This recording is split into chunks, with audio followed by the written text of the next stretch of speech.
Honores no, lucha sí. Y vamos a hablar de Evita, que renunció a los honores, pero no a la lucha en 1951. En este periodo que estamos transitando en este momento del año, porque fue un 22 de agosto que se realizó un cabildo abierto donde, bueno, se dice que eran más de 2 millones de personas, una especie de operativo clamor, para que en las elecciones de noviembre de ese mismo año la fórmula fuera Perón-Perón y Evita acompañara la fórmula a Juan Domingo Perón. Ella se tomó unos días para pensarlo y el 31 fue el día que, que todos tenemos en la retina, ¿no? Esa foto que es tan inolvidable de ella apoyándose en el hombro de su marido, llorando, ya enferma, por otra parte. Pero a mí me parecía, ayer participé de una clase abierta de la cátedra Eva Perón de la Universidad de La Plata, que dirige Florencia Santuti, donde se van revisando diferentes aspectos de la vida de Evita, y yo quería tomar primero un dato duro, porque ya en alguna otra columna he relatado y he hablado de un personaje siniestro de lo que pasó después de Marta Ezcurra, que fue la persona de la Acción Católica designada para desarmar la enorme obra de la Fundación Eva Perón. Y eso, el otro día Cristina hacía alusión también cuando presentó las cunitas a que en ese periodo, cuando después vino el brote de poliomielitis, muchos chicos perdieron la vida porque el gobierno de la fusiladora no quería darles los pulmotores, no, porque tenían la chapa que decía Fundación Eva Perón, ¿no? O sea, hasta ahí llegaba el odio, a sacrificar la vida de los chicos para sepultar en la memoria de la argentinidad la idea del peronismo. Un dato duro que quería dar porque es crucial. En 1943, es decir, cuando comienza el empuje hacia el poder del entonces coronel Perón, la mortalidad infantil en la Argentina era del 90 por mil nacidos. En 1955, cuando el gobierno peronista es derrocado, había bajado al 56 por mil. Eso era obra de Ramón Carrillo y de la Fundación Eva Perón, que trabajaron en conjunto en todo el país, sembrando de hogares, escuela, de hoteles para mujeres solas, de residencias para ancianos, creó la escuela de enfermería, jerarquizó el trabajo femenino, creó albergues para niños, para que no huérfanos, que también los creó, sino para que las trabajadoras tuvieran quien les cuidara a los hijos mientras trabajaban. Es decir, una figura fulgurante que, como si hubiese adivinado su destino trágico y la poca cantidad de años que iba a tener para sembrar todo eso, lo hizo a una velocidad y con una intensidad aplastante, nunca vista, la verdad, nunca registrada en la historia argentina, ni en muchas historias de muchos países del mundo. ¿En qué? A esto me quería referir para rescatar, porque todos tenemos también en la retina, porque está en todas las películas que se hicieron sobre Evita, la escena de las damas de beneficencia cuando la van a ver displicentemente, cuando ya en la mirada, ¿no? En todas las escenas que hemos visto se incluye, ¿no? Esa cosa que evidentemente sigue siendo esa mirada despectiva de la oligarquía sobre los sectores populares. Evita pertenecía a los sectores populares, que también fue una disrupción en la historia argentina, ¿no? Porque después el poder siguió siendo, incluso dentro del peronismo, como la fuerza mayoritaria nacional y popular, los principales lugares los siguieron teniendo los abogados. Por eso Néstor Kirchner quería tener plata y ser abogado, y se quedó durante la dictadura, los primeros meses de la dictadura, casi un año en La Plata hasta recibirse de abogado, porque tenía en mente ser gobernador, y en la Argentina, y en el peronismo, ni te cuento en el radicalismo, solamente se podía acceder a los lugares jerárquicos del poder teniendo plata y siendo abogado. Por eso Evita también hay que mirarla desde ese lugar. Fue la primera persona proveniente de los sectores populares que accedió al poder y lo usó para dar a los sectores populares cosas que nunca habían ni soñado. En esa escena en la que las damas de la sociedad de beneficencia le van a ofrecer ayuda o para planear la próxima cena o de la gala, etcétera, etcétera, y Evita después disuelve la sociedad de beneficencia porque les dice que para los pobres ahora ya está el Estado.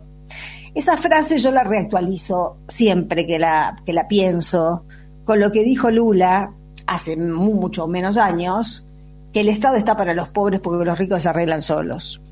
Esa es una idea política que pertenece a todo movimiento nacional y popular de la latitud que sea. Es el Estado al servicio de los sectores más vulnerables, y eso es lo que no soportan las oligarquías, saber que ese Estado, por eso detestan tanto al Estado y por eso también han iniciado una carrera política para apoderarse del Estado, para que ser ellos los que se apoderen del Estado y no los sectores populares, y correr el riesgo de que les cobren más impuestos. Todos estos teóricos que plagia Milei, básicamente lo que dicen es que el Estado solo debe servir para los ricos para eliminar impuestos, que hay que eliminar todo tipo de impuestos porque es un saqueo a los que tienen la plata.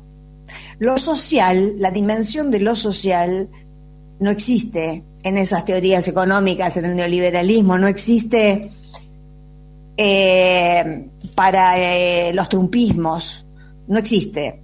Entonces, yo pensaba en esa escena, en ese choque lo pensaba esa escena del encuentro de las damas de beneficencia con Evita como un choque de paradigmas que creo que es una escena fundante, y la película no terminó. Ahí empezó una película que tiene que ver con cómo es concebido lo social. Las damas de beneficencia estaban acostumbradas a lo que está acostumbrada Juliana Aguada. A mí, me enternecen los chicos, yo junto los retazos que me sobran y los mando a algún lugar para que los chicos pobres puedan jugar. Me gusta ayudar de esa manera, decía, todos recordamos ese reportaje. Es el mismo patrón mental en relación a los sectores vulnerables, a los sectores populares que tenían aquellas viejas damas de beneficencia que se fueron a encontrar con Evita hace más de 50 años. Y vuelvo, y Evita diciéndoles, no, para ayudar a los pibes, no les dijo a los pibes, para ayudar a los sectores, a los pobres, ahora está el Estado, no las necesitamos a ustedes, y disolvió la sociedad de beneficencia. Es conocido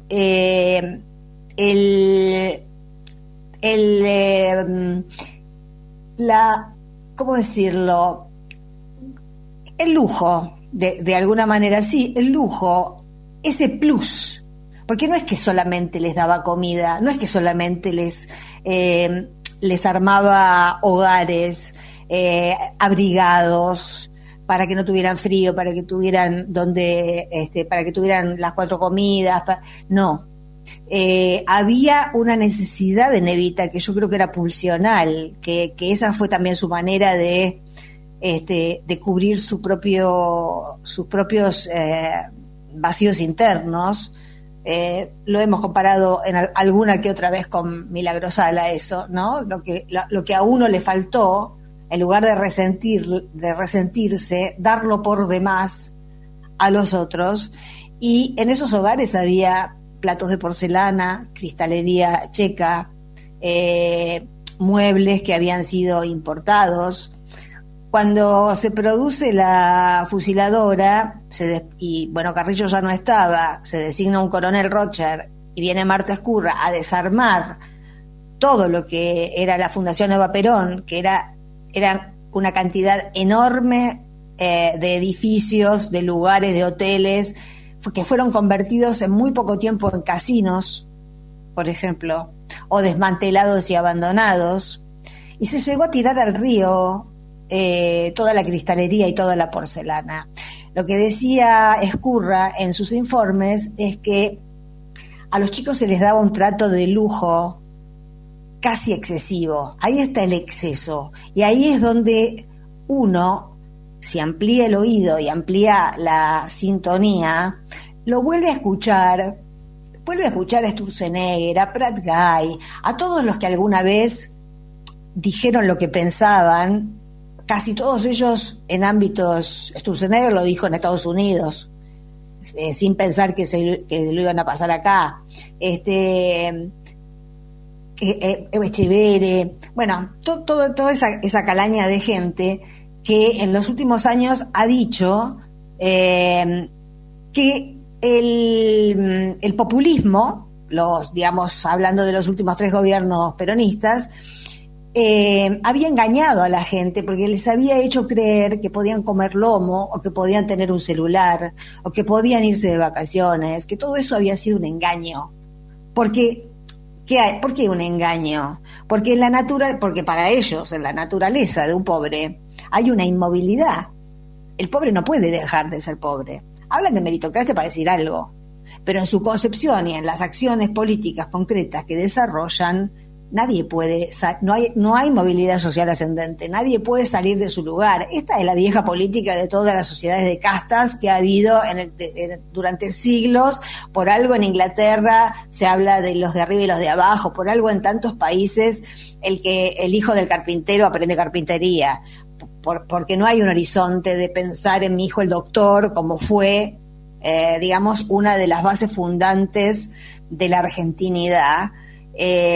Pero es decir que el hijo de un obrero podía llegar a la universidad y tener un destino muy diferente al de su padre si así lo quería, y esto es lo que replicaron los últimos 3 gobiernos peronistas. Esto que dijo María Eugenia Vidal en un espacio privado del Rotary: si todos sabemos que nadie que sale de la pobreza llega a la universidad, no es lo que sucede, es lo que ellos hacen que suceda. Son las políticas de ellos las que no permiten que nadie que nazca en la pobreza llegue a la universidad. Volviendo, y ya para redondear, a la escena esa entre las damas de beneficencia y Evita, cuando yo la veo, vuelvo a eso. Bueno, yo soy como muy de recurrir siempre a las mismas figuras que son muy significantes para mí, porque para mí es una parábola central de todo. Vuelvo al Génesis, y no por religión, no soy religiosa, sino por una cuestión de parábola ontológica, te diría, de cuando Dios le pregunta a Caín ¿dónde está tu hermano? Y Caín le dice, qué sé yo, ¿acaso soy yo el guardián de mi hermano? En esa escena, las damas de beneficencia no se sentían responsables por los pobres. Lo que les dice Evita es, yo soy la guardiana de mi hermano.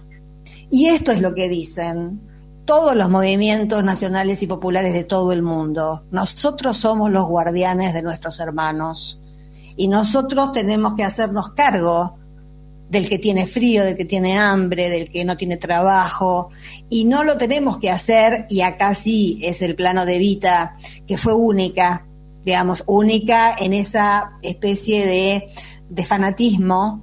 Yo rescato mucho el fanatismo, de la parte fanática de Evita, porque fue un motor que le permitió, como si ella supiera que su destino era corto, que le permitió producir un hecho. Todo esto que estoy detallando produjo un hecho imborrable en la memoria colectiva de este pueblo, y dio lugar a un tipo de amor político muy difícil, imposible de falsear, imposible de cauchear, imposible de fabricar, y que se dio entre un pueblo y esa mujer que se murió a los 33 años y que usó, invirtió,